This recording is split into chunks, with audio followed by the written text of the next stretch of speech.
yake etshatu al palgemayim asher piriyo yiten beito ve'alehu lo yibol mikol asher yaseh יצליח תוקעים הרשעים כי מקמות אשר תיתנו רוח לא יקומו רשעים במשפט וחטאים מעדת צדיקים כי יודע יהוה דרך צדיקים ודרך רשעים טובים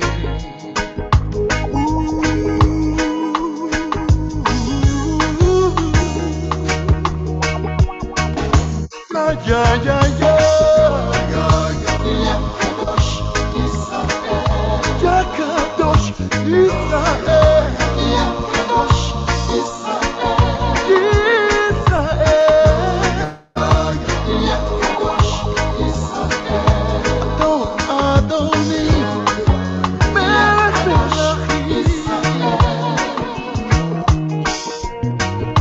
Blessed is the man who walketh not in the counsel of the ungodly, nor standeth in the way of sinners, nor sitteth in the seat of the scornful. But his delight is in the law of Yah, and in his law does he meditate day and night. And he shall be like a tree planted by the rivers of water, that bringeth forth its fruit in its season. Its leaf also shall not wither, and whatsoever he doeth shall prosper.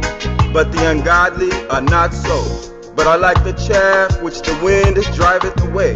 Therefore the ungodly shall not stand in the judgment, nor sinners in the congregation of the righteous. For Yah knoweth the way of the righteous, but the way of the ungodly shall perish.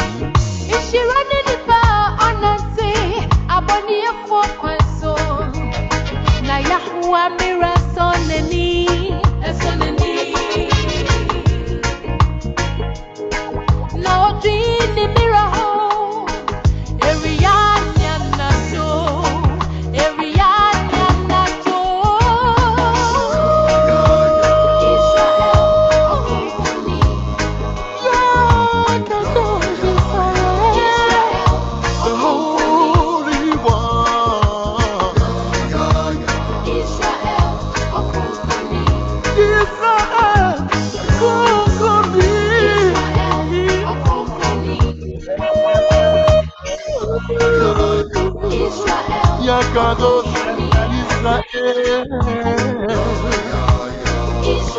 Ya Kadosh Israel. Ya Kadosh Israel.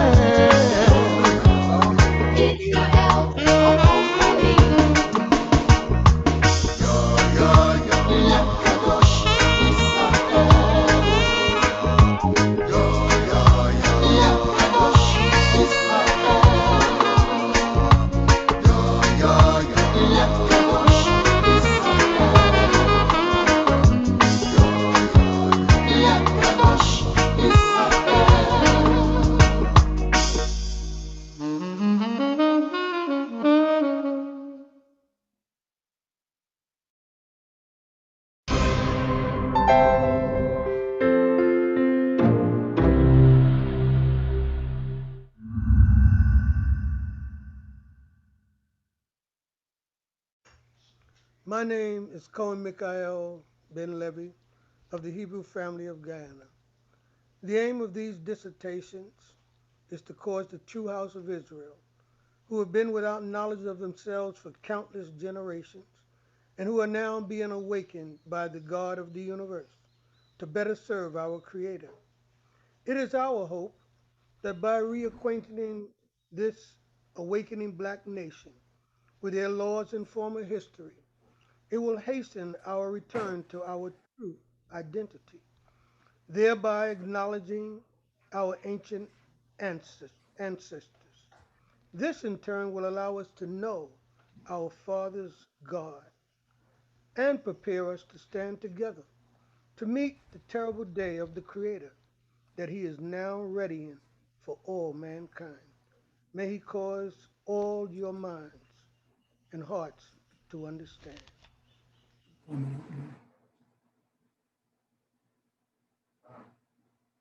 Shalom, Uvarakot Lakem. Peace and blessings be with each and every one of you. I do hope and pray that the Holy One of Israel will comfort those families that are mourning the loss of a loved one, and that He will also heal those who have been sick and afflicted by the virus.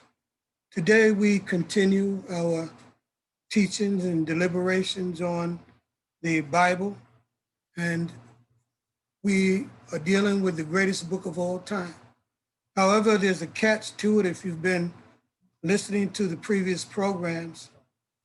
The Bible is, as it has been said, a library in many instances. It has many books. So there's also a book within the Bible that is the book of all books. And this truth-centered teachings is showing that the book called the Torah, the first 5 books, is a book within itself. That book is the foundation of the entire Bible. Without that particular book, the first 5 books, you would not know the history of mankind.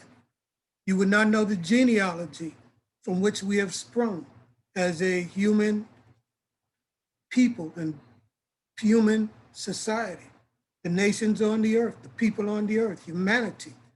We all spring from that genealogy that is in the Bible, so we must know that. And we must realize that in that very important book are the rules of life that govern human behavior, and judgments are in that book as well. Let's reason together, saith Yah. We find this precept in the book of Isaiah. We're not going there. I will mention a number of precepts, but due to time, I will not go to each and every one of them. This reasoning is not with me. I'm presenting the word of the Holy One of Israel, and I'm asking you to reason with his words. Another thing that I want you to do is to think, to use common sense. Let's take that phrase, the Holy One of Israel. Now, no one can deny that that phrase is in the Bible. But I would ask you, why didn't he call it the Holy One of Poland? Why didn't he call himself the Holy One of Russia, the Holy One of England, the Holy One of Ethiopia? Why did he say the Holy One of Israel? Out of all them African nations, the Bible identified the people of Israel with the land of Israel as being the connection with the maker of heaven and earth. These are common sense things. That's why I said, come and let's reason together. Let's think together and see if we can figure out the truth. Let's first of all acknowledge what we're dealing with. We're dealing with a book. That means we're talking about reading skills.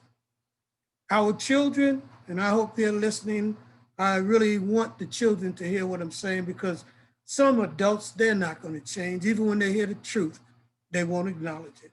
But if you want to live, if you want to be saved out of the calamity that is on the earth that Yah is readying for all mankind, everyone is under the pressures of earthquakes, hurricanes, what have you, the pandemic, and everything else we can think of, planes falling out of the sky.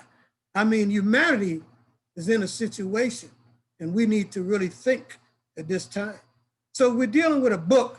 It seems like everybody's dealing with the same book. In fact, let's break down some of these books. Here's a book that's the Bible separated in its parts. This section here is all of the Old Testament. This little section here is the New Testament. Now, I'm not just going by the size. Here's the Old Testament originally, the way it was before they ever added the New Testament. This is the book. And it's not just the thickness of it, it's thousands of years of history. The New Testament is not a history book. Here's a Holy Quran. This book too. We're going to look at some precepts in there to see how they connected.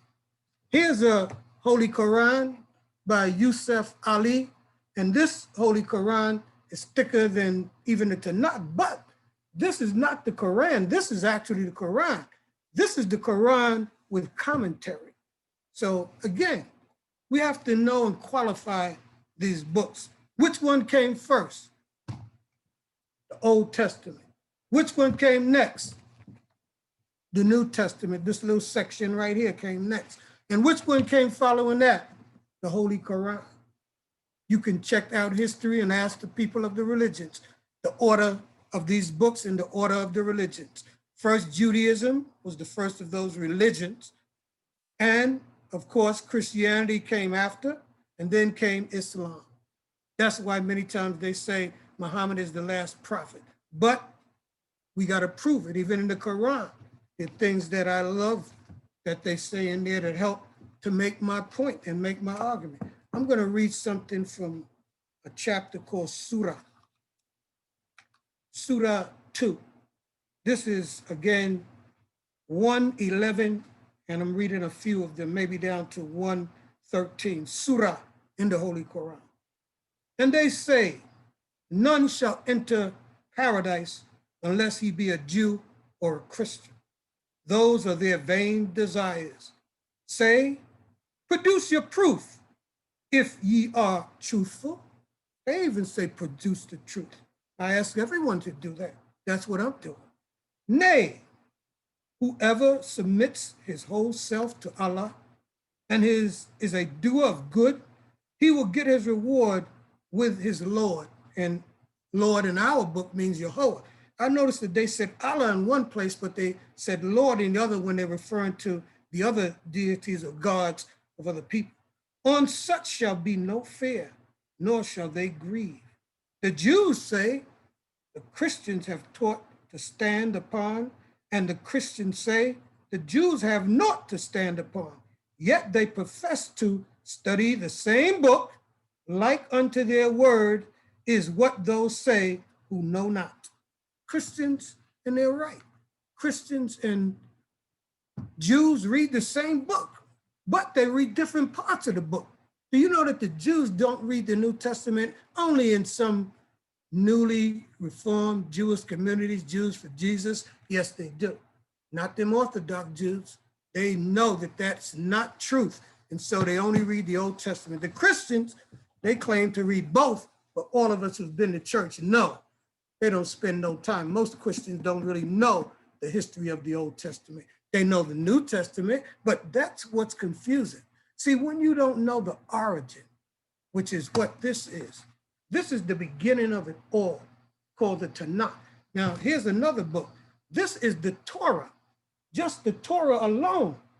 The Torah alone is thicker than the New Testament. These are things, and the Torah is over 2,000 years of history in that reading when you're reading Genesis, Exodus, Leviticus, Numbers, and Deuteronomy. See, you got to break down the book to know what you're dealing with. Now, let me ask you this. If it's reading, do we need reading skills? Absolutely. I was a reading teacher. If you don't have reading skills, you will not comprehend any material that you read, more or less the Bible. Here, you need reference materials. They teach you that in school. You need a big dictionary at times, encyclopedia. For the Bible, you definitely need reference book materials, or you will not understand this book just reading it, as they say, without any reference materials. Do you have to have any linguistic knowledge? Yes, you do. If you read the Bible, certain languages, Hebrew, Latin, Greek, you have to try and get some of that information in order to comprehend it. If you're going to read the Old Testament, you have to know Hebrew language, because originally it's all in Hebrew, translated to the other languages, over 250 of them. Geography. Do you have to know geography to read this book called the Bible? Absolutely. You're dealing with Africa, Asia, and many times countries within those continents. You have to know that geography. When you hear about the Fertile Crescent, you got to know what that is, the Fertile Crescent. That's where the Garden of Eden, they say, took place. But what is it? Historical periods, chronology. A book like the Bible, you got to know the timeline, or you're not going to understand it. Reasoning with the book.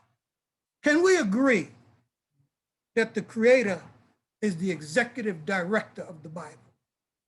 And if you realize that when we talk about the Bible, I'm talking about the greatest book in the Bible. He is the author. That's the only book the Creator is said to be the author of, the first 5 books that he gave to Moses on Mount Sinai. Now, who could be wiser than the maker of heaven and earth that made everybody? And he wrote a book and left it for all humanity. It's called the Torah, the first 5 books of the Bible. That's how you know about Adam and Eve and Noah. Without the Creator telling Moses that, you would never know it. And Moses was not around to find it out on his own. He came long after that. The first 5 books called the Torah is the foundation. It might even be called the main idea of the whole book called the Bible. That's the main idea. Books have main ideas. It even have main characters, depends on the type of writing it is. In this book, Israel is the main idea. The whole book is about Israel. Abraham is in there, David is in there, but if you really understand, he promised Abraham a people that would be the people of the Most High. That people became the seed of Abraham, Isaac, and Jacob. And Ishmael, I spoke about Muslims. In that Quran, I was reading it early today. Yes, Ishmael is mentioned right in there. Many times Ishmael is mentioned even before Isaac. But we Hebrews know that the covenant was given to Abraham, passed on to Isaac, and passed on to Jacob. The Bible says so. I didn't make it up. I'm saying we all reading the same book. How are you comprehending it? Go back and check it. And you'll see that the main idea in this book, the entire book from Genesis to Malachi, because that's what the Old Testament is. See, somebody stuck that New Testament next to this book to give it validation. Without the Old Testament, the New Testament would have no accreditation. It wouldn't be regarded. It wouldn't have a foundation, a leg to stand on, because it has to have a foundation. People would ask questions. Well, who is Abraham? You said in Matthew, it says Abraham began. Then how would you know who Abraham was if you didn't go to the Old?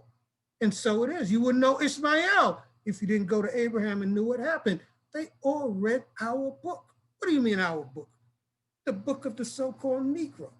You are the author of the book you call the Old Testament.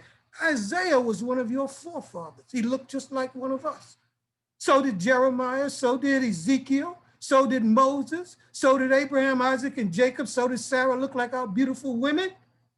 We have beautiful women, we know it, 90 years old and still look like a young girl, because that's a blessing, that's a gift from God. It's not us, it's the Creator that makes everyone what they are, great in their own way.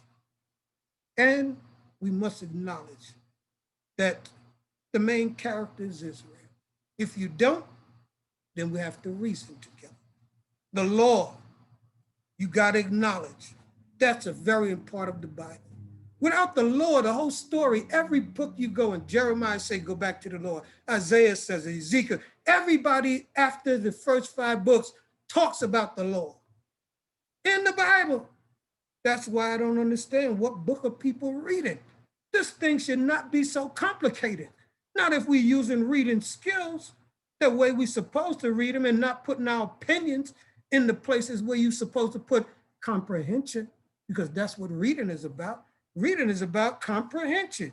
Do you understand what the writer is trying to say and what he's expressing in his thoughts and his ideas? Without facts, deception is possible. That's why I'm giving you facts. See, the only reason a person can be deceived is they don't know the facts, because the facts determine what the truth is.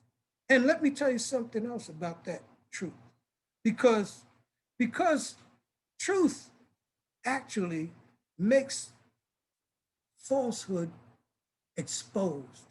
It reveals a lie. That's why you got to know the truth, because if you don't know the truth, people can tell you anything and you have nothing to weigh it against. There is no litmus test for that. That's why, as they said, and I read it, even in the New Testament, it says, prove all things. That's what I'm doing. I'm saying to you, hey, Abraham is one of the characters, but the book is about Israel. And it's about Israel breaking the laws. The whole Bible is about that. I don't know why people, here's another thing I can't understand. As I said, now, he's the Holy One of Israel. Israel is in Northeast Africa. How did Polish people get in there and claim to be the people from Europe? How did Russian Jews get in the land of Israel in Northeast Africa and Africa and claim that they're the original people when we know that that's not their origin? We know when they came there in modern times practically. In fact, the state of Israel, they say, established in 1948. That's when I was born. I don't understand what people are reading because this stuff should not be so complicated. Somebody's actually trying to trick us, trick people on the earth. And I'm telling you, it's only because you don't know the truth. That's why the Bible says to Israel, to the so-called Negro, you are destroyed for the lack of knowledge. The same knowledge that I'm giving you right now, because that's been promised that it would be returned to you. And there are others giving this same knowledge. I hope I'm making it plain because I'm trying to break it down for you the way I was taught so that you can't say you didn't understand. See, I'm not even asking you to believe because if you don't believe or you don't accept and you don't acknowledge the truth, it's not my fault. Nothing's going to happen to me for that. It's going to happen to you. See, he says, I was told, tell them whether they hear or whether they forbid. So I don't even get an attitude if you say you don't believe it.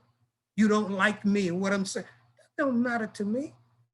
I'm looking for people that's trying to find the truth, that want to get to the true and living God and serve him with all their heart, soul, and might. And that they know there's one, but they don't know who he is because of all this confusion about God that's in the earth. I'll ask you, I'm not going to ask you to give me a number. How many gods are there? I bet you can't count them. But yet there's only one. And in the Bible, he says, I, Yehovah Eloheinu, Yehovah Echad.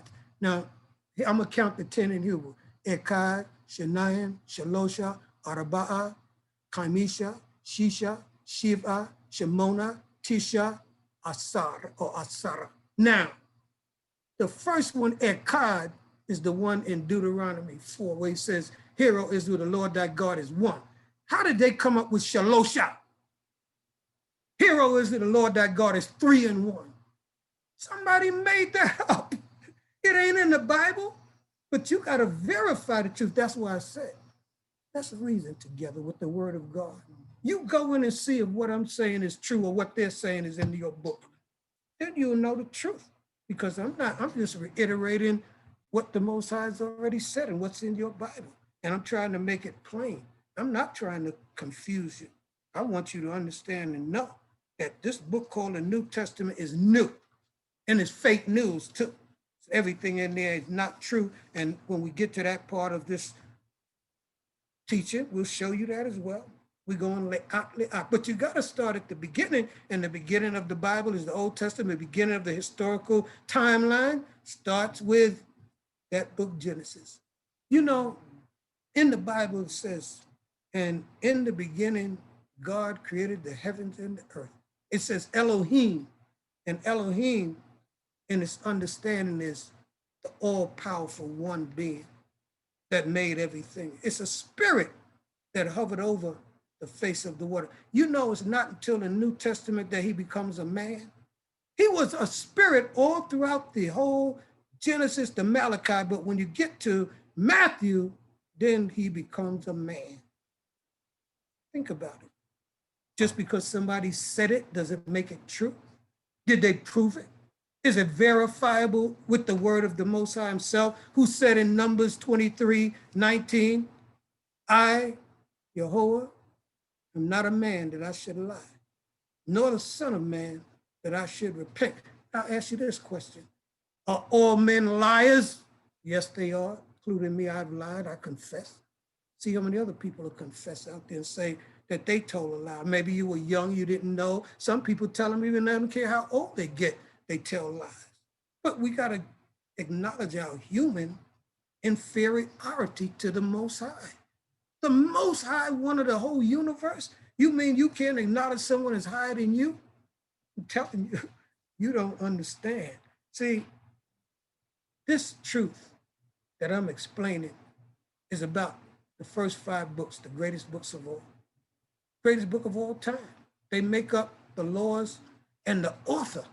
Well, I'm going to talk about the author because that's very important when you have a book to know who the author is. The author of the Torah is the maker of heaven and earth himself. Now let's try and see if we can comprehend those words. The creator, in Hebrew, he's called Haboreh. That means in his mind of the creator, because he has a mind. He thought about everything that he would make in the universe. And then it says, he huha boreh wa ose. Then he made and brought into fruition the thoughts of his mind, this spiritual being. And he created a place called heaven and a place called earth. Now, I'm going to ask you something, because I'm asked the reader to go to Isaiah, Bavakashah, the 40th chapter. And let's try to see the credentials of the creator of heaven and earth in the 40th chapter of Isaiah. He speaks about himself, and we need to read it very swiftly so we can use this time wisely.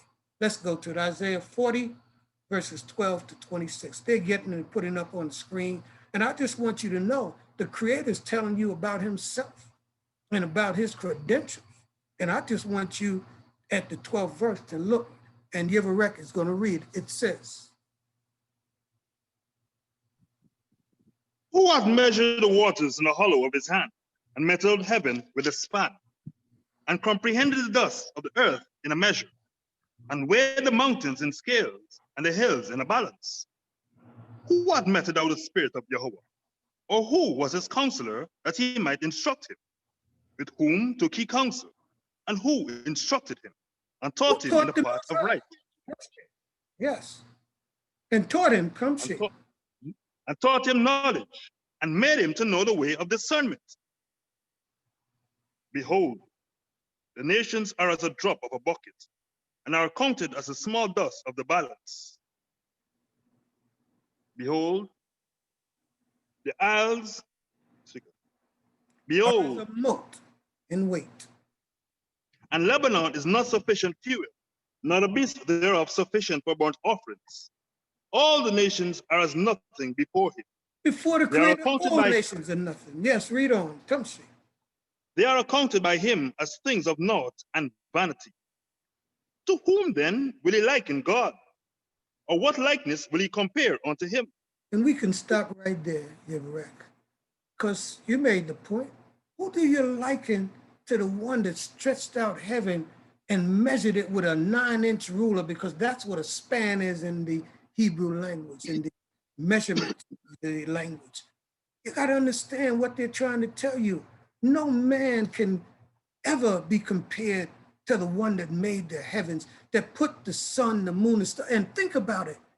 We have lights. I've been getting blackouts in Guyana. The lights fail. We don't have electricity. A storm comes in. Nobody knocks that sun out. His lights shine day and night, and they don't fail because of his power. That's what we have to understand.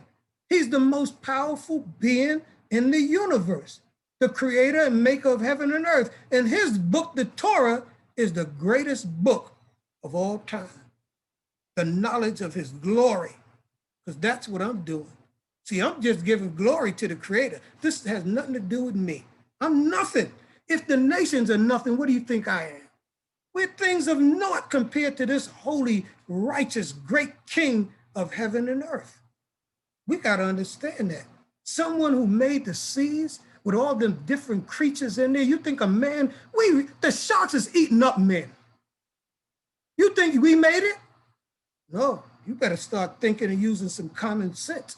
A mosquito can bite you and kill you. You don't understand his power? You don't understand that he could stop rain and sunshine and we all die on this earth? He can bring the sun a little closer and melt everything up in it, including the people. We don't understand how great he is. He's great beyond our imaginations. The only thing anybody can tell you about the creator is what he told you. Nobody knows him. Moses didn't know. Nobody knows him. The angels don't know him. Not the way he is in his full existence. No, I'm telling you, we have to understand this thing that we're talking about, explain the importance of reading, developing reading skills. That's very important in this book. History, references, metaphors that you got to know, genealogy that you got to know, geography you got to know. You got to know the Hebrew language. You got to know idiomatic expressions, similes. You got to know poetry. You got to know proverbs. You got to know parables. You got to know a little Aramaic, ancient laws and cultures. I'm telling you, this ain't no joke. This is serious understanding of what we're talking about. Let's look at the video that we have as a presentation. And I'll come back in between and share some more thoughts with you, because I could go on this book. Actually, we had 3 sections that we were going to do, 3 parts on the Bible, but I decided to put it down to 2. But now that I start speaking, I said we might need 3 sections, because I got so much information on this topic that we may not finish it today, but we're going to try. Let's look at the footage that we put together to make the point: the greatest book of all time, the greatest author, the maker of heaven and earth.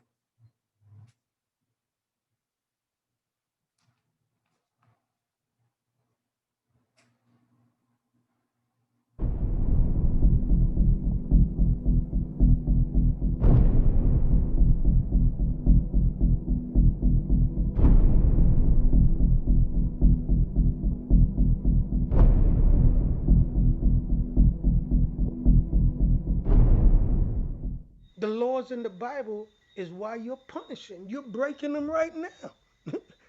You're breaking the laws of God, my people. That's why you're being destroyed, because of the lack of knowledge. You don't know what I'm telling you. What knowledge should be important to our people? Is it not that we are destroyed for the lack of the knowledge of who we are? Then what knowledge is it that you think we lacking? We don't know nothing about ourselves, our history, our language, our culture, where we came from in Africa. Hey, we confused. And if you read the Bible, that's aligned with what God said He's going to do to Israel. That's what Babel means. Confusion. We went into confusion. Genesis, the 5th chapter, deals with genealogy. A lot of people can't understand the Bible because when they heard those begot who, he begot this one and this one begot him and he begot that, I know why it would be confusing to you, because you never got a dictionary and looked up who begot who. The information is there, and then you would know. My father told me something a long time ago, and I never forgot it. You think about it. Was he right? He said, what you don't know, somebody else knows. Just ask somebody. Now, you may think that nobody knows who black people are, nobody knows our language, nobody knows our culture. No, that's not true. And the Europeans that's listening to me, they know it's not true. See, that's what part of our problem is, that our Europeans won't say that what we're saying is true. And that's why America is going to continue to suffer. Because Yah said, those who bless Israel shall be blessed, and those who curse them shall be cursed. America is being cursed because of what it's doing to God's people. You went overboard. We don't blame you for taking us into slavery.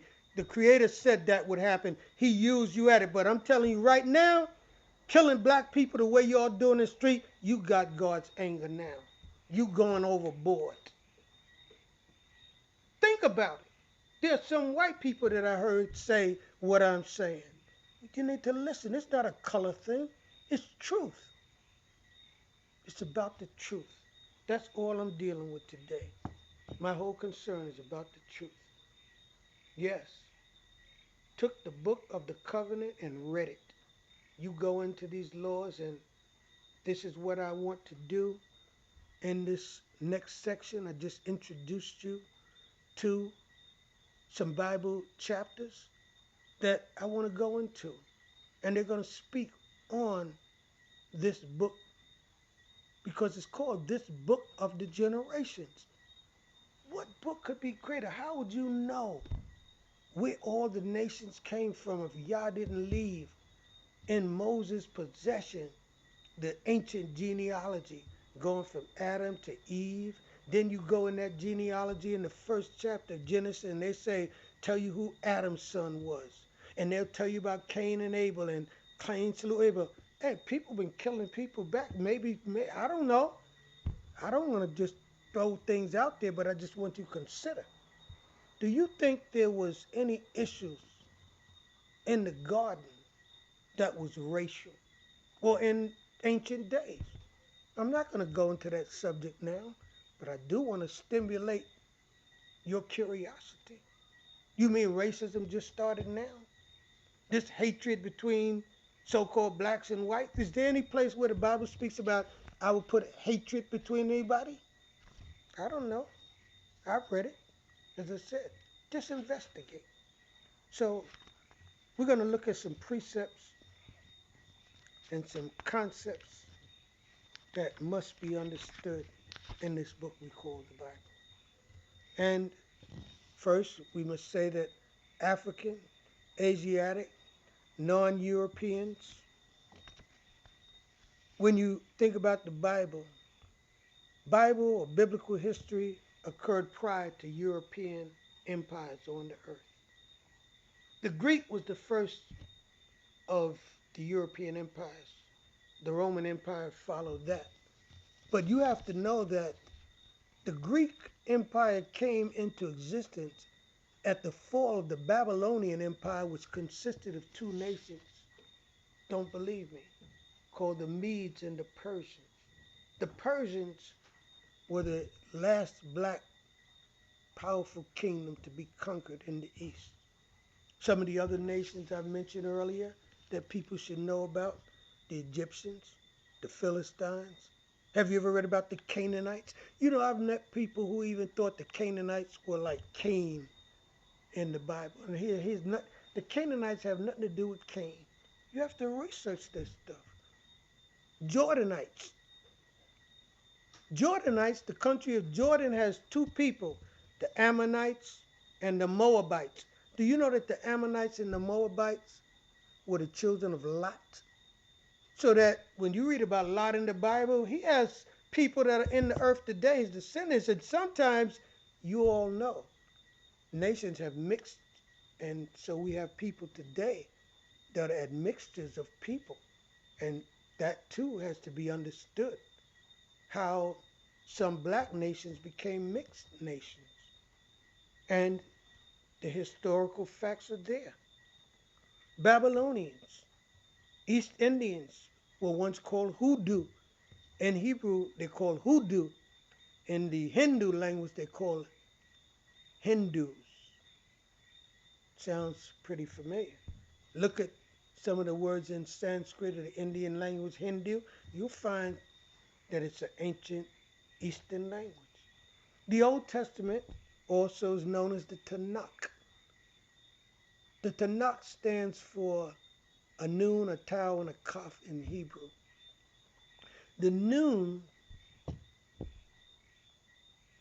is the word for the Naviim, and it's called Tanakh. It starts with the tau, which is the Torah.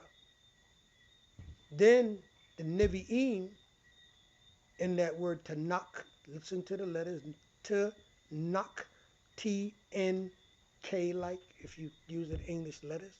The tau stands for the Torah. The noon stands for the prophets, the Navi'im. And the Ketuvim stands for the writings, meaning Psalms, Job, Proverbs, Ecclesiastes.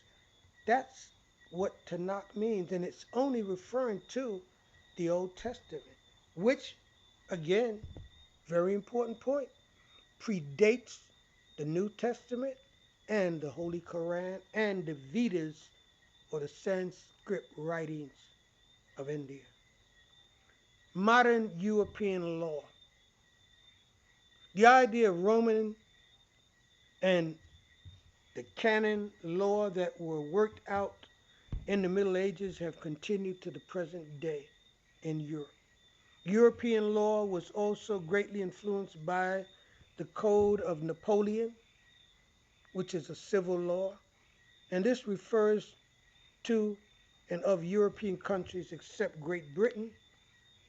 Again, the common laws of English speaking countries. It's history about laws other than the Torah because other countries have laws or constitutions, and we want you to know as I will go on and show you as we move forward. Because following this presentation, we're going to be talking about law. But I want to make this point about the goat. The greatest book of all time is not the Bible. The greatest book of all time is the Torah. In fact, think about it. The first 5 books of the Bible, the entire Bible, the Old Testament, starts with the section called the Torah. And let's think about this. How did the Torah come into existence? Was it Moses that wrote it? Nope. Every Bible scholar will read in Exodus how Moses went up to Mount Sinai, spent 40 days and 40 nights there. And if you reject this premise, throw Christianity out the window, throw Islam out the window because they're all predicated on these facts. In the Quran, they call it Musa, is known as Moses. And they have in places in there tell you how important in the Quran to be without the Torah is to be without. They respect the Torah. Islam knows that the Torah was a law given to the Creator, given to Israel by the Creator, that is. So I just want you to know that we have to really get understanding about what we're talking about. The GOAT, the greatest book of all time. Who could write a greater book than the Creator himself? Who has a mind higher than the Creator himself? And you know, in Deuteronomy it says that the nations, when they read, and they have read it, that's why many constitutions have laws that are found in the Bible. No country doesn't have a constitution where something in the Bible, it might be the inheritance laws in many countries, they got them out of the Bible. Because that's what's told to the daughters of Salafkad. God said that as a statute, if there's no son, the daughter gets it. It goes then to the wife, the father. That's how people know inheritance. God said who the nearest of kin in the families are. And everybody knows it. We just have been tricked, bamboozled, hoodwinked. And so I want you to know that the Torah tells us in so many ways that there's no book greater because they just don't have the knowledge. Who knows more than the Almighty? You know there's no one. There's no one. He says, my thoughts are not your thoughts in Isaiah.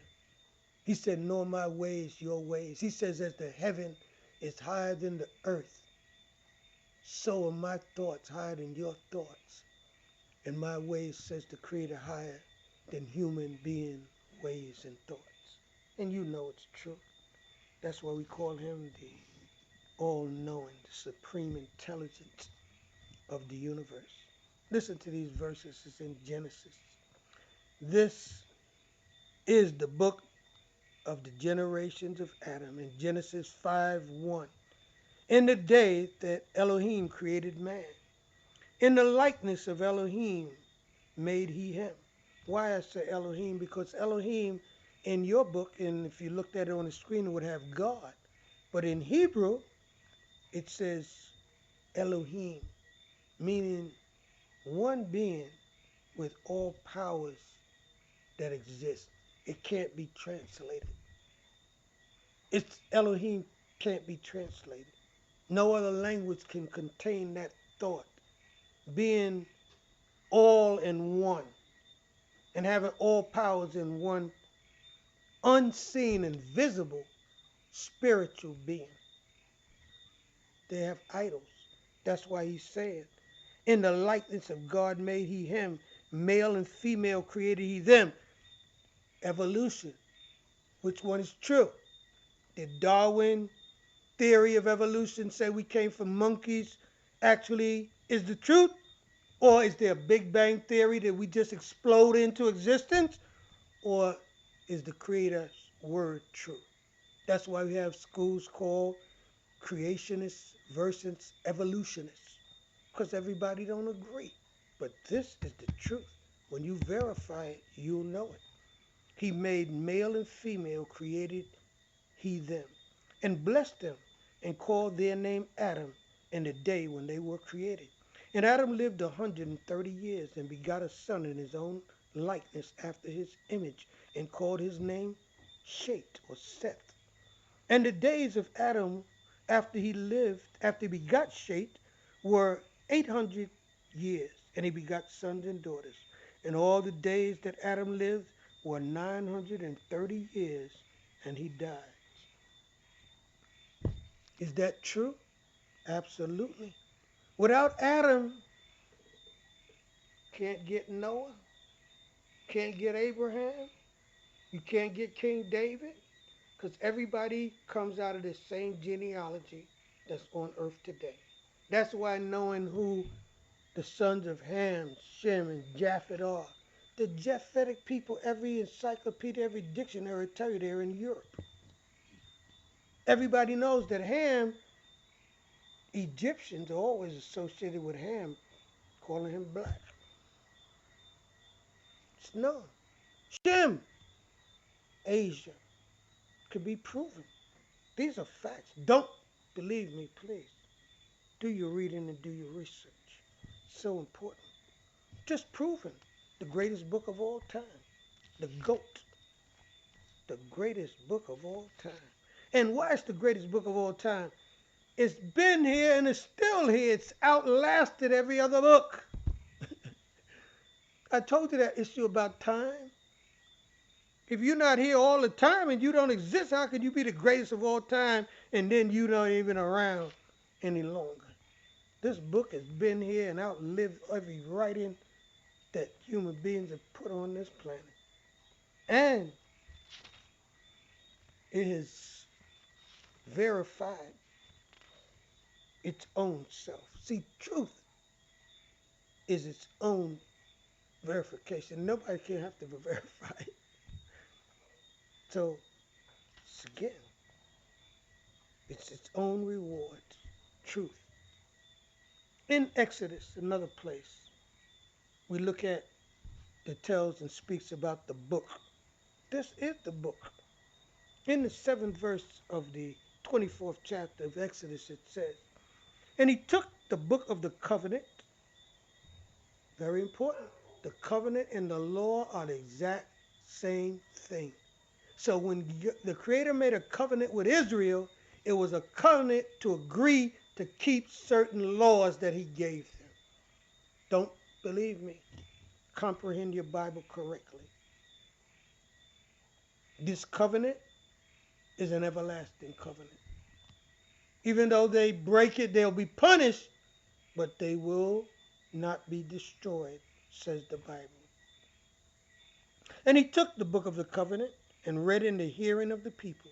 And they said, all that Jehovah, that name, Lord, in the Hebrew, or the Yod, Hey, Wow, Hey, they'll probably show you that. It's in every single book of the Old Testament. There's never any other name that's used to represent the name of God but this one, Jehovah. It says, and all the people and all that Jehovah had spoken, we will do and obey. Obey the law. That's why they use the word obey. It's verifying what I'm saying. They disobeyed the law.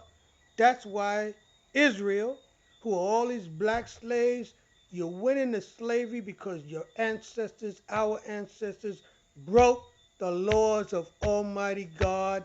The story of the Bible is the story of the black people that have fallen under colonialism all over the world. So you didn't only go into slavery in the Western Hemisphere, You enslaved Igbos in Nigeria, the Hausa, the Yoruba. That's why you were enslaved. You were enslaved in Ghana, where the ships took us and brought us to the Western Hemisphere, because you broke the laws of God. You called the Ashanti, and the Ashanti called themselves Hebrew kings. It's known. Limba, you in Zimbabwe, because you had to run out of Israel, because the enemy who God said would come and take us into captivity. That's how you got in Zimbabwe. That's how you got in Ethiopia. Solomon had to run and send Menelik with the ark to go to Ethiopia to preserve the law while we enemy invaded our lands. The Greeks came in and conquered Alexander, Cleopatra, her father, Ptolemy, all of them. They conquered Egypt and conquered all the countries. Israel's only 11 days journey away from Egypt. So you think that they couldn't conquer, they're going to pass by us and conquer every country, Syria, Lebanon. We were all taken when the enemy came in. He didn't spare anyone. So why? This book is telling you that you broke the law. That's what happened. That's the problem. That's the controversy that the Creator has between us, meaning black people, who are really Israelites. You're not black. You look at your complexion, you're not black, and they're not white. Put them next to a piece of white paper, put your face next to a black piece of paper and see, are you really black? You're a beautiful brown. In Ghana, they have a fruit called sapodilla. It's a beautiful, beautiful brown color, and they always speak about a woman being a sapodilla brown. Do you know that thing they call a blackberry? In Spain, a beautiful black woman was called a blackberry. That's how you get the BlackBerry phone. It's history. You could just look up stuff and Google it up, and you'd be surprised how much knowledge is in this world if you just seek it out. I hope I'm inspiring you to research, to seek it out, because that's what we do in the Levitical priesthood. If you know anything about the priesthood in the priesthood in the Bible, they were teaching priests. And there's a portion in Chronicles where he said the children of Israel had been without a teaching priest for long seasons, many seasons, thousands of years. A Levite like me didn't exist. I'm here because of a Levite named Cohane Levi ben Yisrael. He had a Levite called Rabbi Yirmiyahu, who, even though he said Rabbi, he was a Levite, he was a Cohane. Rabbi Matthews headed it, and this was passed down. It's over 100 years of a priesthood that is moving onward into the future. Many of my brothers are teaching today. They're Levites all around the world. They might have some titles called a rabbi. And many a times, let me say this, there are Christians who may be practicing Christianity. Do you know that many people practice religions, but they don't give up their ethnicity? What makes you believe that who you are can be thrown out and substituted by saying you're a Christian, a Muslim, a Hindu, or what have you? It doesn't work like that. There are many Indians that are Christians and Muslims, but they still know that they're East Indians. Don't you understand that you need to know your ethnicity as a question in itself?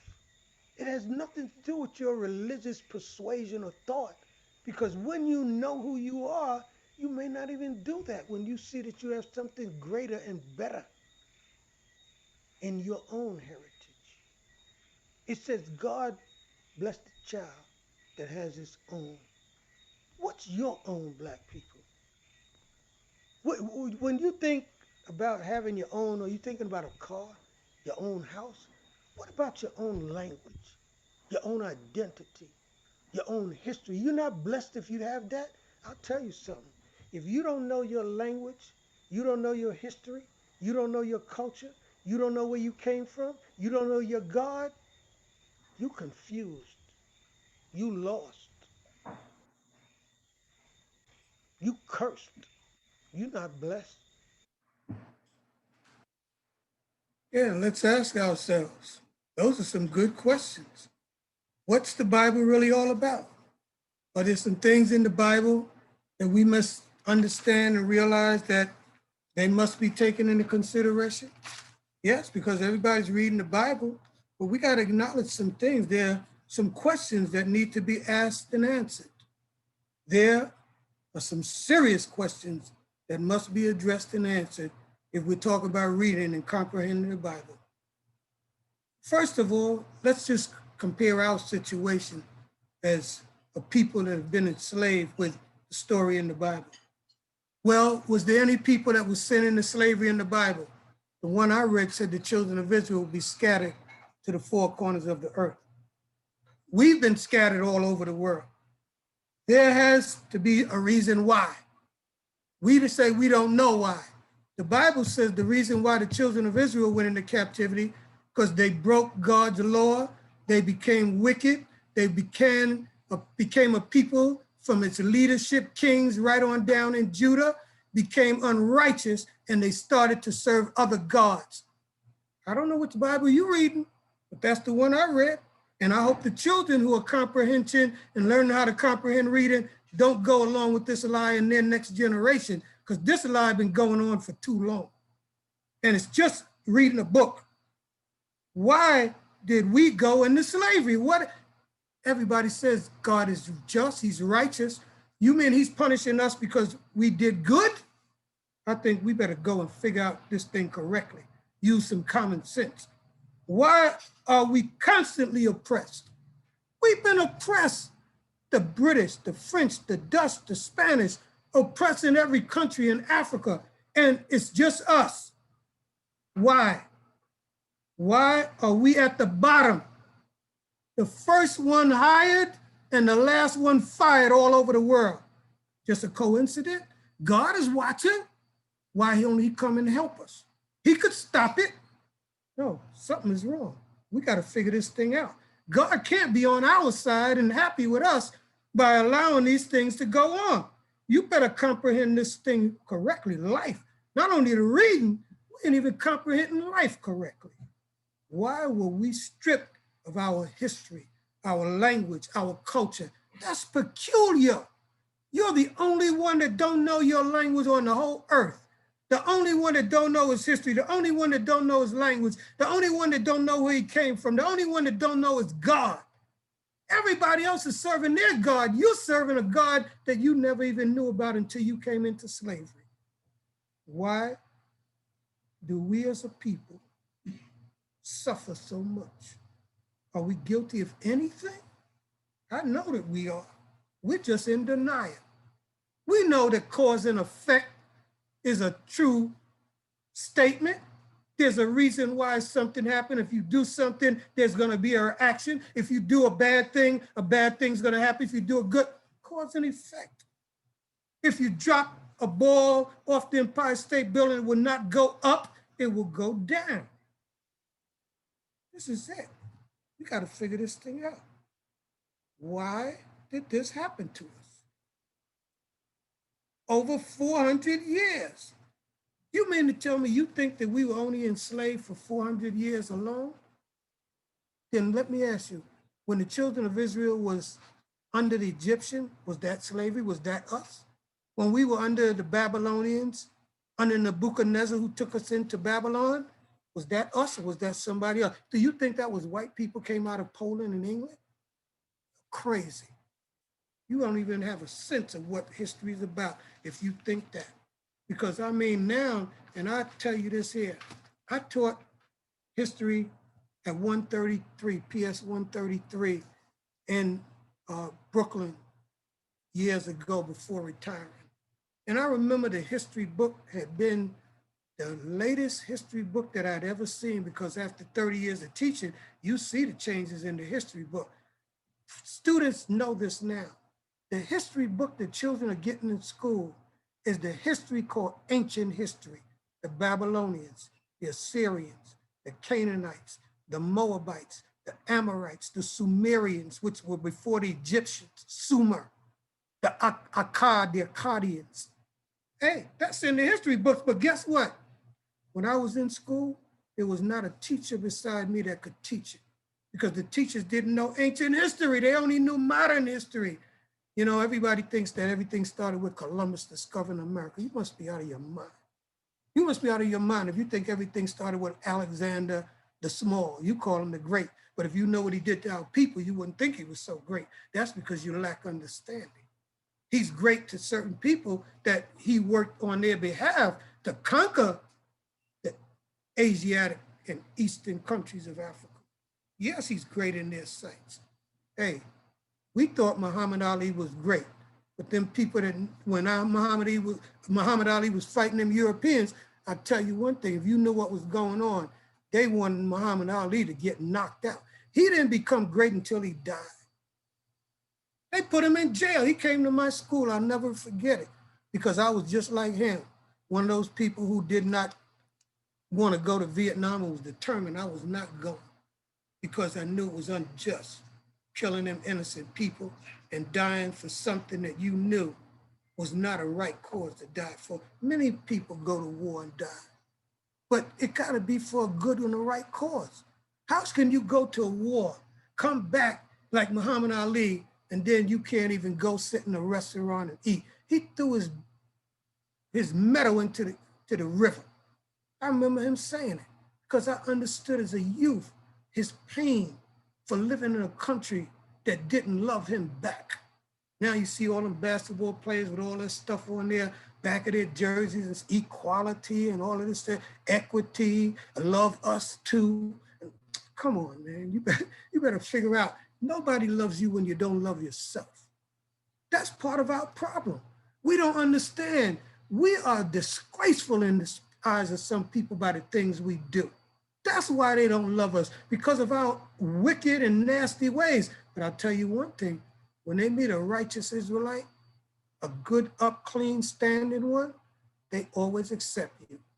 That's why you can look at the ones who are celebrities and those who are talk hosts of shows and all of that, and all in positions. They don't get there being the ghetto snipers.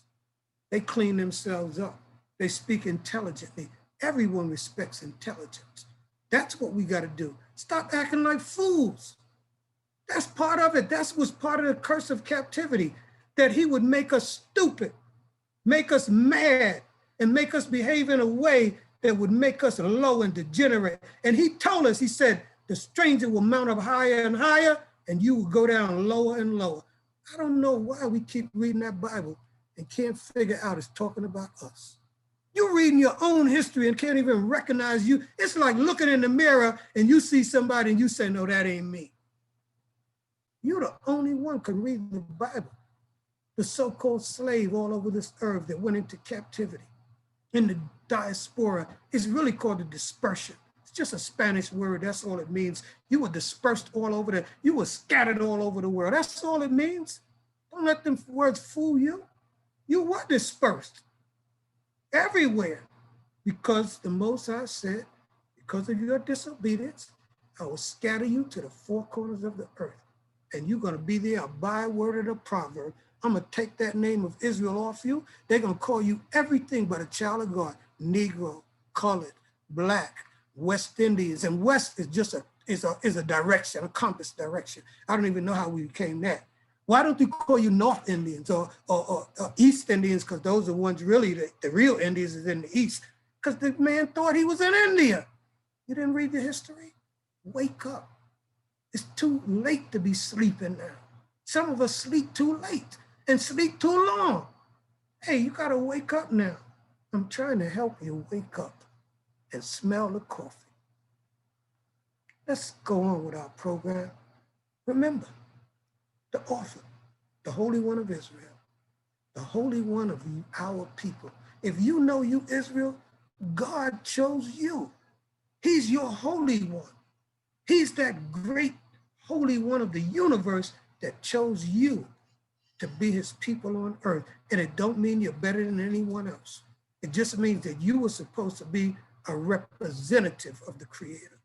You were supposed to, and I was supposed to show the world how to be a good, close family, dealing in righteousness, how to respect him and not turn to other powers, deities that you know had no power. Being loyal. Loyalty is very important to the Creator. We disobeyed, we've been disloyal. We're not even loyal to each other. See, when you ain't loyal to God, you can forget about being loyal. That's why we're not loyal to the wife, because God tells you, be loyal to him. And you won't obey him. So that's why, sisters, you better hope that man goes back to God, because y'all gonna suffer if we remain the unrighteous men like we are today. Let's go on with the footage.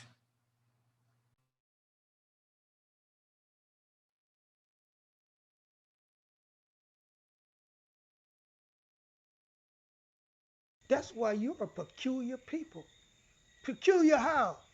You're the only one on the whole planet that don't know your language, your history, your culture, your way of life. With all those great people we have, and they're innumerable, too many to count, most of them don't have a clue as to what their history is, true history, true language, true culture, where they really came from, can speak their language like I'm doing now. Shalom Aleichem. Lekol ha'am asher lo Yisraelim. Savivot ha'olam. Atem yodim ha'devarim asher ani medaber ami ze ha'emet. Ve'atem yodim ve'zorikim lisapir lehem she kol ha'devarim asher ani omer rak ha'emet. Ve'atem yodim asher mevinim ivrit. They know what I said. You want to know? I spoke to you in your language. The Jews in Israel know what I just said. Jews who study your language know what I just said. Why are you not studying your language? I teach it. We have teachers all over the world. But because of the news media and how they've gone out and portrayed us, a lot of you don't want to even investigate. That's their job, to try to discourage us. Why? Let me read why. It's in the Bible. In case you don't know, I'm just go off course for a minute, because sometimes you got to show our people that, hey, this stuff is in the Bible.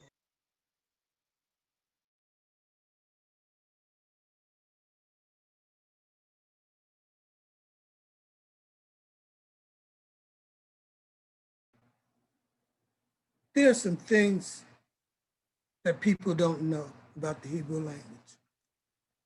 Hebrew is taught in schools across America, but they're not in the neighborhoods of the people that speak the Hebrew language and to whom the Hebrew language belongs. That's why, if we were wise, every school that we go to should demand that we have the Hebrew language.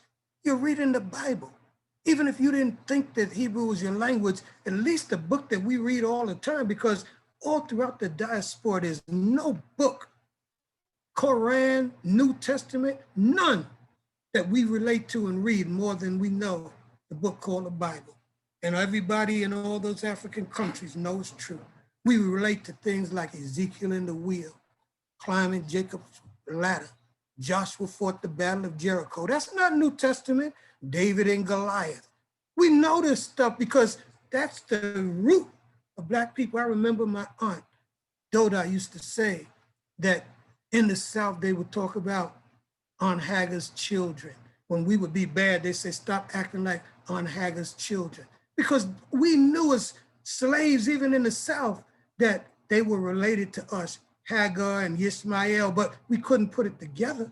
And then I'll tell you, when I took Hebrew in school, I was shocked First, I took Russian 1 year, and then I took Spanish, and then I found out my language was Hebrew, took Hebrew, and found out that Hebrew, and you can check it out, in all the schools, the Jews get 5 credits for Hebrew. You get 3 credits in college for Spanish. You get 3 credits in college for many other languages.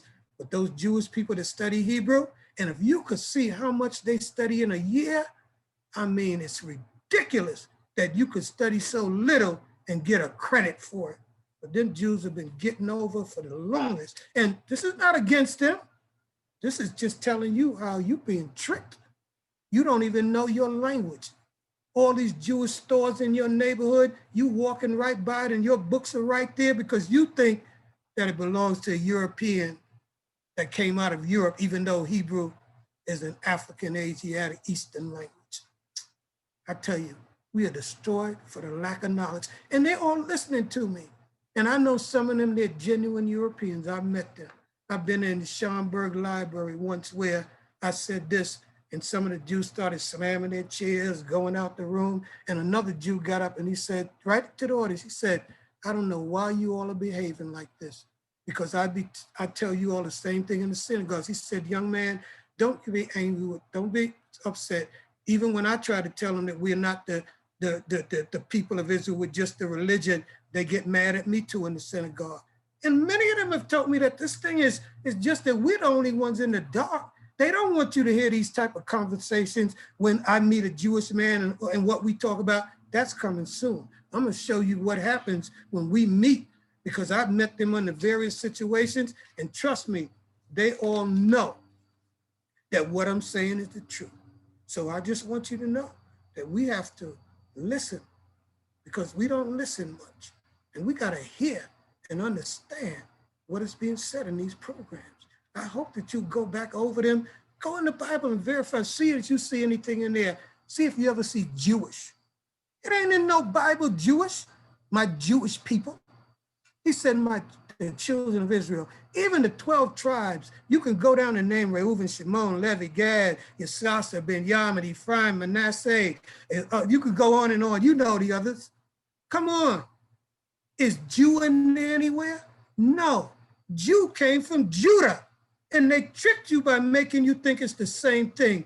It's not. Judah don't have nothing to do with no Jewish or Jew. In fact, his real name is Yehuda.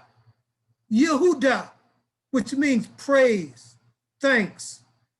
Study Hebrew. You destroy for the lack of knowledge. There are people out there that know this. This is for the people that don't know. See, I'm not just up here trying to explain, I'm trying to break it down so that you can be inspired to say, let me check out what this man is saying. Let me see if this is the truth. Are you just reading the Bible because you just want to feel good? You go to church to feel good? You ain't looking for the truth. This is about the truth, nothing but the truth. Tell the truth, nothing but the truth, and what? The whole truth. See, that's a lot of people give you a part of the truth. This is the whole truth. Is it verifiable? I'm going in the scriptures. You can go behind me. You'll see it's about the children of Israel. You'll see that they broke the law. You'll see that God's name never changed until some people told you it did. He never changed it. It's not even in the scripture that he changed it. Somebody lied to you.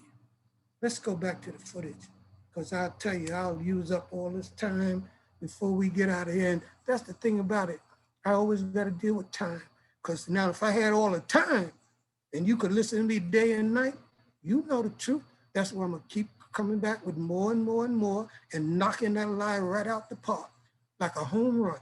Because see, when the truth comes, people understand. And I don't have to insult or talk about anybody else. I'm gonna tell you the truth and let you see what God said, and you're gonna see what they're saying is not what he said. That's all I want you to realize, that what they're saying is not verifiable, cannot be substantiated. It's someone's opinion. It's man-made. See, in one part of the Bible, the Old Testament, God made man. In the New Testament, man makes God. He's born of a woman. Is there a difference? You better believe it. In one case, he's the creator. In the New Testament, God is a creature. He's never a creature. You got to be out of your mind to think he'd be as low as one of us, a liar and a cheat and a sinner. That's why he sins not. He's the supreme being, the judge of sinners. Who judges the creator? Nobody. JC? Oh, he judged JC. Just think about it. Which one of them died? Which one of them said, why hast thou forsaken me? Forsake you? Why? You did something to be forsaken? Just something to think about. We'll get to a little that later. First, let's cover truth. Then we move to trying to see what's not the truth. Let's go. Don't you? Think. Read.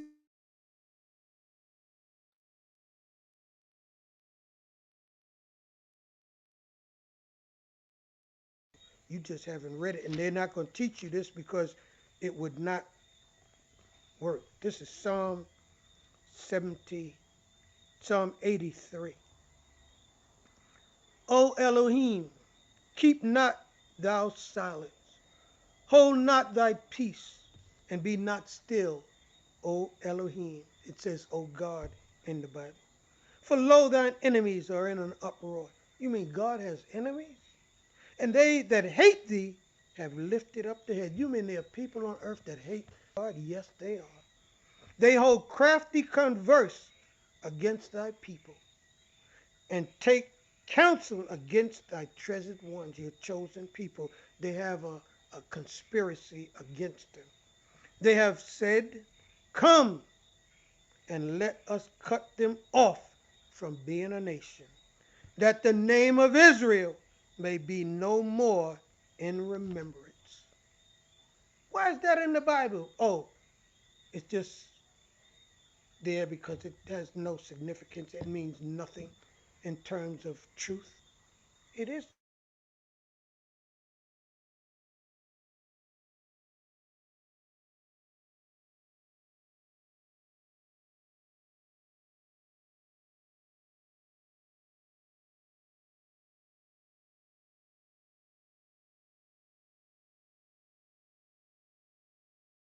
Let's just read verse 14. Let's read verse 14 in Psalm 148, to try to again show that this is about my people. Then who are the people of the Creator, and why is he so concerned about his people? Because if you don't get the people right in reading the Bible, you're not going to understand it. If you get the wrong God, you won't understand the Bible. If you get and think that the laws are done away with, then you won't understand the Bible, because those are three things that are just not true. Again, Psalm 148, verse 14.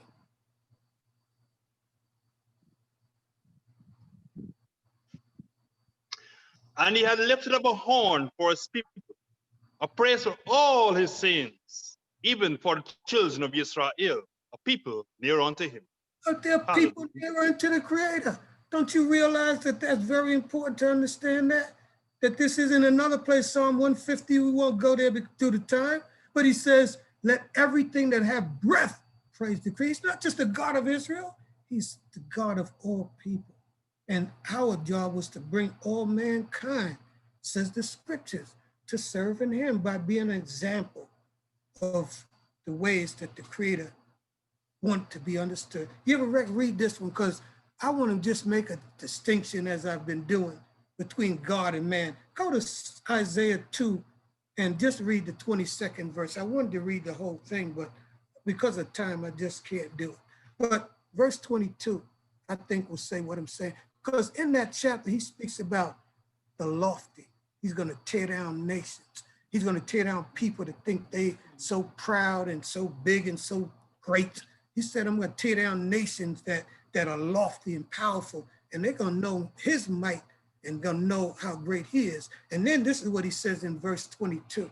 Read Isaiah 2:22, just one little line. Cease ye from man, in whose nostrils is a breath, for how little is he to be accounted. That's why I'm so thankful for that man that taught me, Cohane Levi. And I want to let you know something. I wasn't just taught by Cohane Levi. Everybody in Hashaba Yisrael that was there when I got there, they were my teachers. Gevert Ora, Gevert Yasuda, oh, Bathsheba. Oh man, I'm telling you, I can't even name all these people. Moreh, Mishael, they're all over the place. I can't tell you. It's just too many people, little children that taught me words. And I just want you to know and understand that the Creator let Cohen teach us, every one of us know, he made sure that we knew that he was not God and that no man was God or could be God. And he let us know also that, hey, you don't put your trust in man. Hey, you can respect them, you can honor them, you can give them their due. But some of us go overboard. We make them men gods. We reverence them like they're some holier than thou being, when they're just a human being just like you and me. And that's the problem too. We don't understand the difference between the Creator and even a great man. There are men in this earth getting more glory than the Most High.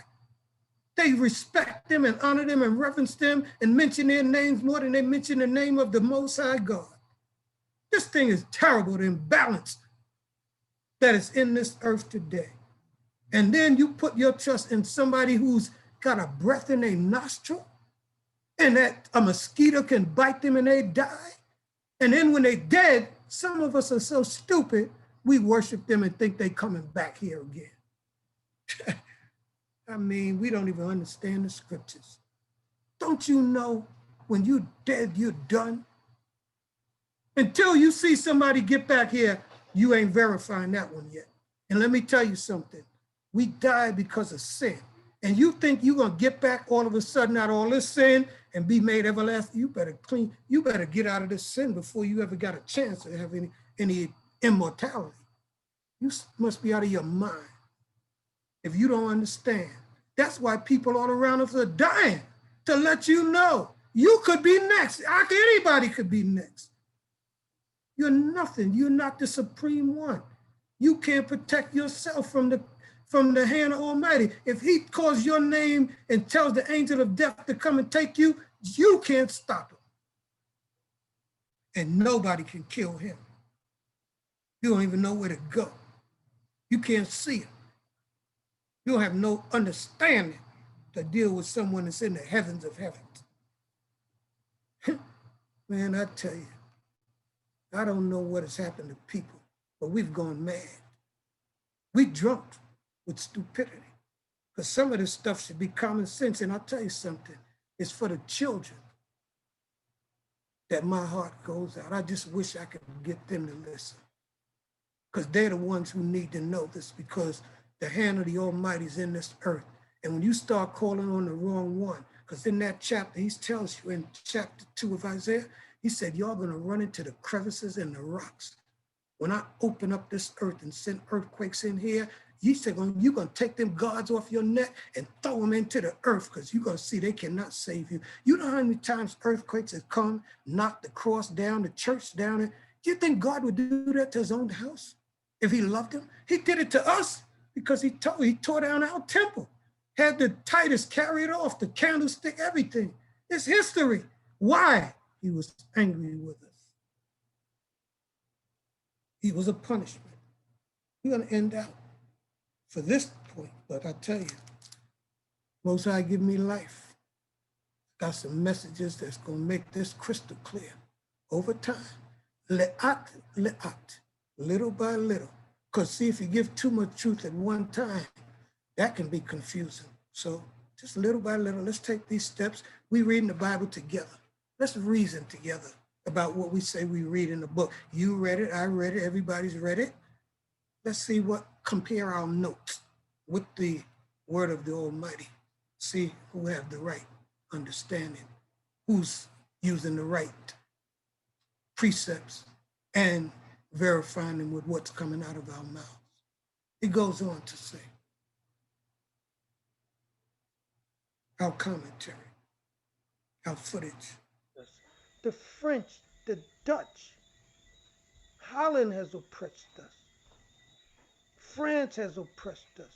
The question is, who haven't oppressed us? We've been hand-me-down slaves. We can't just look at slavery now because the chronological time of history didn't start in 1611. Our problem started long before we ever saw Europeans. We were under black people who oppressed us, called Babylonians and Assyrians and the Philistines and the Canaanites and the Egyptians. It's true. They know what I'm telling you is true. They don't want you to go back and know and understand this. This is not only for my people, this is for all people. Truth is something for everyone. No one has a monopoly on the truth. Everyone deserves to know what the truth is because then you can make honest, wise decisions and choices. In Isaiah, the 24th chapter, speaking again about the GOAT, the greatest book of all time, it says in Isaiah 24, verses 5 and 6. Is this true? Did you know? The earth also is defiled under the inhabitants thereof, because they have transgressed the laws, violated the statute, broken the everlasting covenant. The covenant, the law is the covenant. I've said that earlier. And how long is it? An everlasting covenant. The law was never done away with. That's our next presentation because those three important points must be understood. They're too significant to not understand them and to comprehend the truth concerning them and get a proper understanding of the Bible. You must know how important the book is. The value of this book we call the Torah, the Old Testament, when you compare it with the other books. It's the greatest of all time.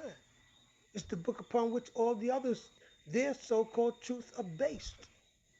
That's why you have to comprehend that. And when you know that, then you know what? The God that's in this book is the true and living God.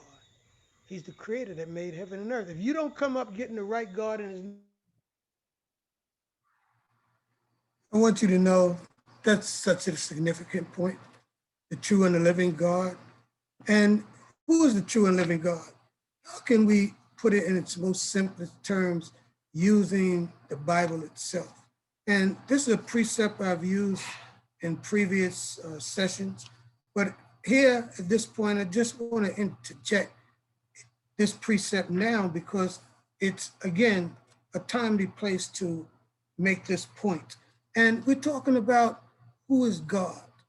And we have to understand that here it is in this portion of Jeremiah 10:11.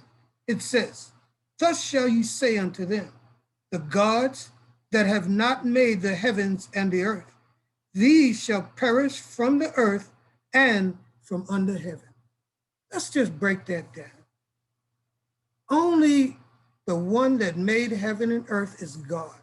Ask yourself, is the person, the being that you call God, the maker of heaven and earth? Is he consistent with the name in the scriptures? Was he around in the beginning, or did he come into the middle of human existence, like in 2000, in the year 2000? Can't be God. Earth was already here before Buddha, before all them other deities. That's what he's trying to get you to understand, that you must realize that the Creator made heaven and earth. He has a name, and they changed it all up. And that's why we're in this confusion, because of this conspiracy. People have changed the truth to a lie. How? Going from the Old Testament to the New, declaring it is connected and the same, which is a lie. The new dispensation, there is no new dispensation. He gave you the truth and he said, don't add to it. When you write another book, you add it to it. You added a whole book. He told you don't add nothing to it. Made the Creator was a spirit. We made him a man, or we made him flesh. That's part of the confusion. People say, no, God is a man. He's hung on the cross. That's confusing. And all these changes, remember what I said? People have been changed, the truth to the lie. It went from the old to the new. Go back to the Old Testament. Then if you want to read the new, read the Quran, read them all. but start in the beginning. And then I'm saying to you, again, you'll find out that in that book, God is not a man. And it's clear throughout the book. And the people of Israel were of African ancestry. And what did they do? They changed it from African to European ancestry because the African ancestry is not in Israel today. And here's what they've done.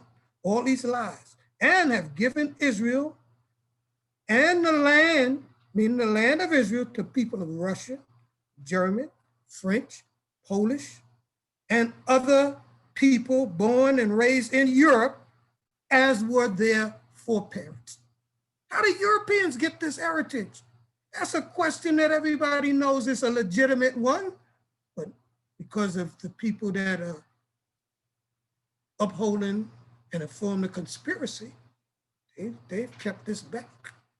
But now, creators allowing it to be told. Just compare it. Compare your Bible. Let's reason this thing out. Because I'm telling you, I'm exposing with facts falsehood.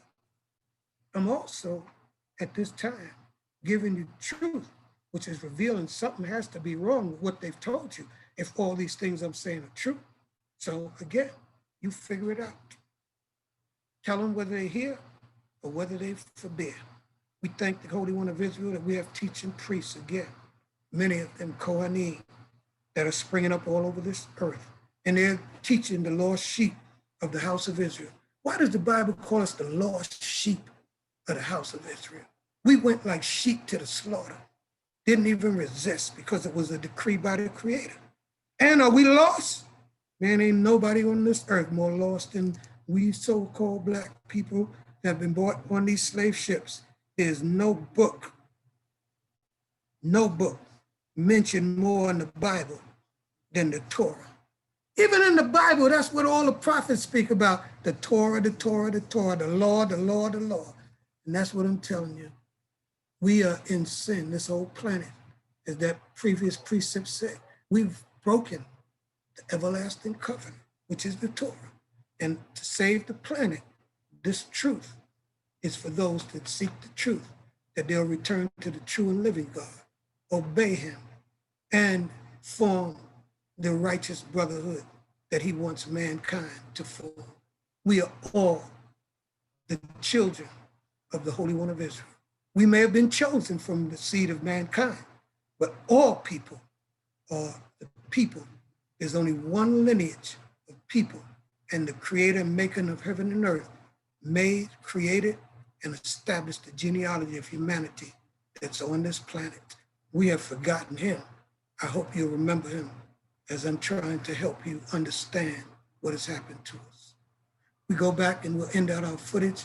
I want them to show, we can't show it, but next time I'm going to show you some footage that speaks about the 10 books that they consider the greatest books.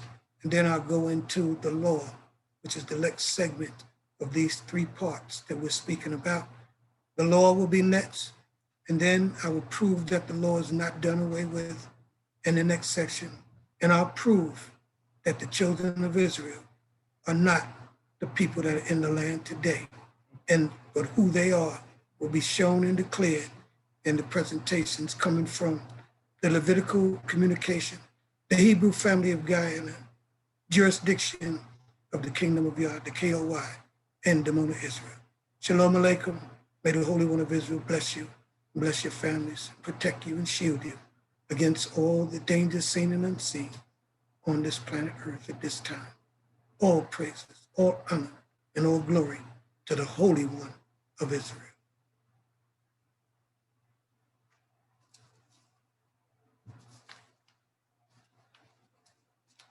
Hallelujah. Hallelujah.